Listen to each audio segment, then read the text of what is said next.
Hello বন্ধুরা, আসসালামু আলাইকুম। আজকে আমাদের রাতে খাবার ভাত, ডাল, ডিম আলু ভর্তা। আর আমার দাদার লেগে রুটি করব। এই যে আটা মেখেছি, উনি এখন খাবেন না, একটু পরে ওনাকে করে দেবো। এই যে আটা চটকে রেখেছি, গরম গরম সেঁকে দেবো, উনি গরম না হলে খায় না। তো আমরা এখন ওই যে বাচ্চাদেরকে দিয়ে দেবো, ওরা খেয়ে নেবে।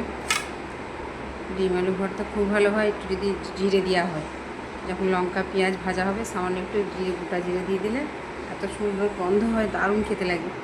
আর এই টমেটোর ডাল করেছি, রাত্রে এইগুলো দিয়ে হালকা তরকারি দিয়ে ভাত খাবে।